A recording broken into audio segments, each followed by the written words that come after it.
사도행전 13장 13절부터 42절까지는 쿠브로스 메세의 첫 전도를 성공적으로 마친 바나바와 바울 일행은 두 번째 선교지인 갈라디아 지방의 비시디아 안디옥으로 향하고 있었습니다. 13절에 보면 바울과 그 일행이 나오는데 직역하면 바울 주위 사람들이며 바울과 함께 동행하는 사람들을 의미합니다. 여기에서는 바울의 이름이 앞으로 나오고 있는데 아마도 바나바가 능력이 인정된 바울에게 주도권을 넘겨주었을 수도 있다고 합니다. 배를 타고는 문자적으로 바다로 나아가다는 뜻이나 비유대인으로서 유일한 신약 성경의 저자인 누가는 유일하게 이 동사를 항해상의 의미로 사용했는데 이것은 그가 바다를 항해하는 것을 좋아했다는 증거로 볼 수 있다고 합니다.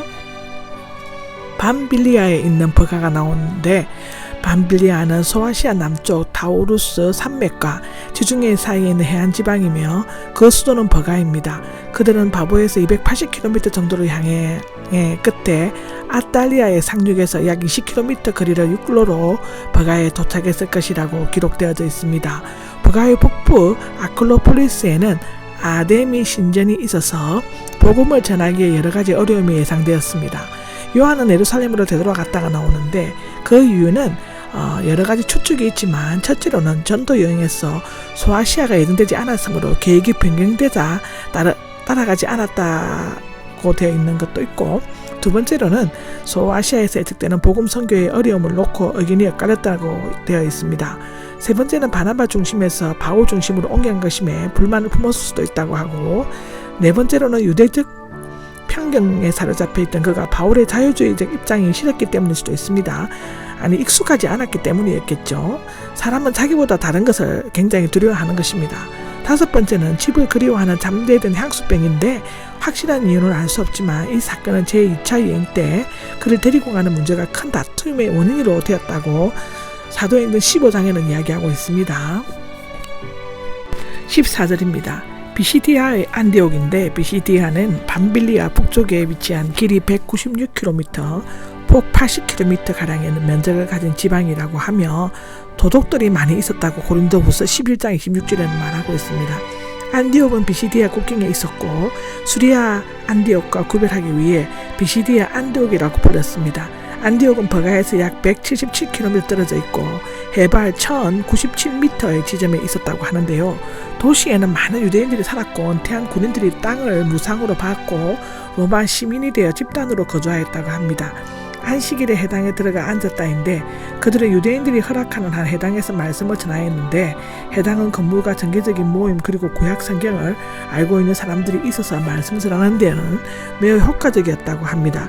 유독의 예배는 기도, 성경 봉독, 설교로 진행되었는데 본문에서는 설교자를 선택할 수 있는 해당장이 랍비인 바울에게 격려한 말을 부탁하고 있다고 합니다. 16절에서 41절까지는 바울의 최초 설교가 소개되어 있습니다.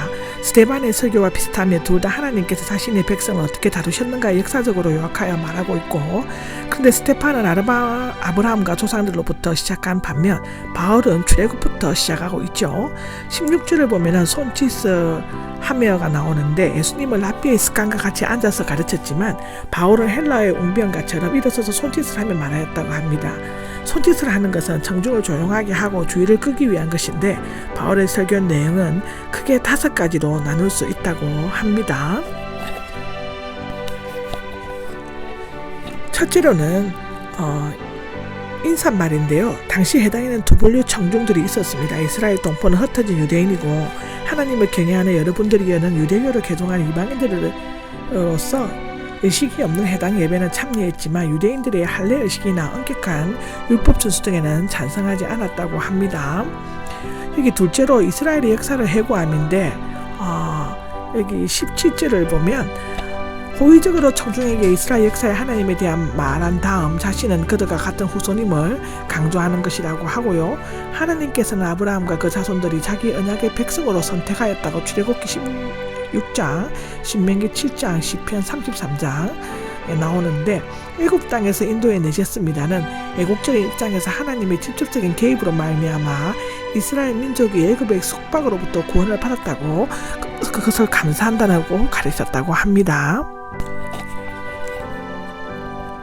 18절을 보면 약 40년 동안 참으셨음이 나오는데 40년간의 이스라엘 광야 방황 생활을 개략적으로 진술한 다음 하나님께서 그들을 참고 돌봐주셨음을 기억시킵니다. 여기에서 참으셨으면서는 양육하셨다로 되어 있는 사본도 있는데 40년 동안 이스라엘 백성을 하나님께 반항하고 믿지 않았지만 하나님께서는 참으시고 아이를 돌보듯이 양육하셨다라고 합니다. 가나안 땅에서 약 450년간 걸쳐 일어났습니다 라고 하는데 19절에 보시면 됩니다. 하나님께서는 가나안 족속을 멸하시겠다고 한 약속을 지키셨으며 그 후 약속대로 그 땅을 기업으로 450년간 주셨다고 간략하게 언급하고 있죠. 그 후 예언자 사무엘이 세워지고가 20절에 나오는데 사사시대는 예언자 사무엘과 더불어 끝이 났다고 언급하고 있고 21절에는 그 다음에 그들이 그들에게 주셨습니다인데 하나님께서 왕을 세워달라는 백성의 요구에 응하여 베냐민 지파의 사울을 즉위시키고 그로 하여금 40년간 다스리게 하였죠. 그 다음에 하나님께서는 하셨습니다인데 22절에 나옵니다. 그 다음 사울을 패하시고 하나님의 마음에 드는 다윗 왕을 소개하는 것에서 바울의 메시지는 절정에 달하고 있습니다. 다윗의 후손 가운데서 구원자로 세우셨습니다는 하나님께서 옛날부터 이스라엘에게 해오신 메시아 즉 구세주에 관한 약속을 다윗의 후손 곧 예수님의 인격 안에서 이루셨다고 선언하였습니다. 그리스도께서 오시는 것에 관한 세례자 요한의 예언과 이스라엘을 해결하고 한 그의 선포 24절에 나오는데 그리고 그리스도를 메시아라고 말한 그의 증언과 합치려고 하고 있습니다. 25절에 나오죠. 거기서 모여있던 청중은 이 모든 역사적 사실을 잘 알고 있었습니다. 유대인들이 메시아요 온 인류의 구세주이신 그리스도인데 바울은 이미 알려지고 인정된 이러한 역사적 사실들로부터 추론하여 그리스도를 유대인의 메시아요 온 인류의 구세주라고 결론을 내렸습니다.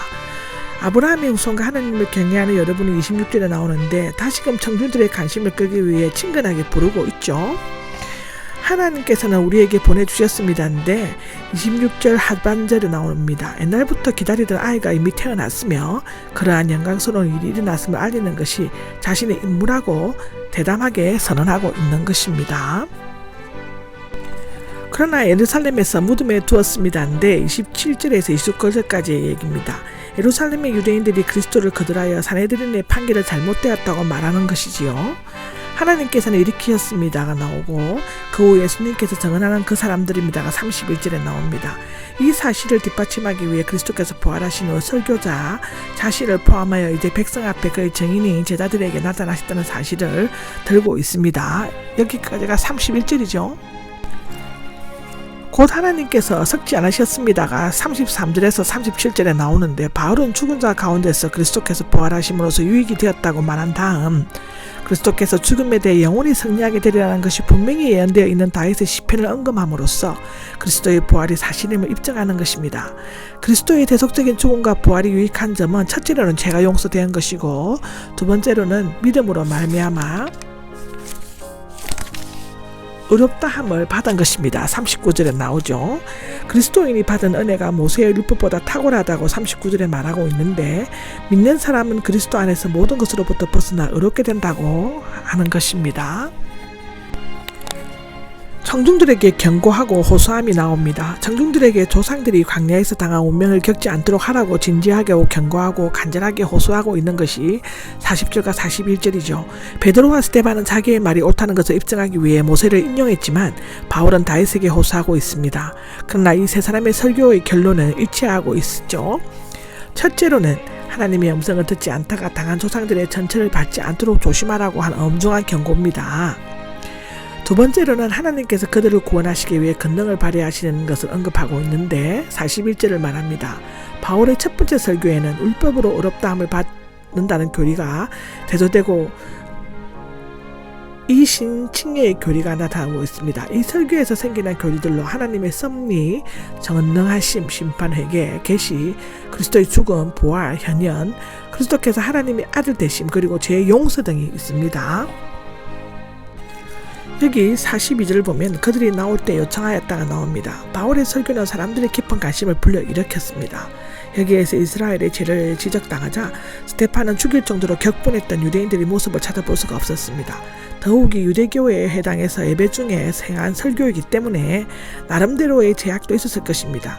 해당을 나왔을 때 사람들의 영적인 관심과 욕구가 생겨났기 때문에 이 복음의 메시지를 더 알고 싶어 다음 안식일에도 그 말씀을 해달라고 요청하고 있습니다. 사도들은 그들이 영혼이 깨어나고 예수님의 구원을 순진하게 받아들이기를 원했기 때문에 그들과 다시 대화하면서 하나님의 은혜 가운데 계속 머물러 있으라고 권했습니다. 이 유대인들은 처음으로 자신의 민족사가 지닌 참된 의미를 이해하기 시작했으며 그들에게 하나님의 은혜가 내려졌습니다. 아멘.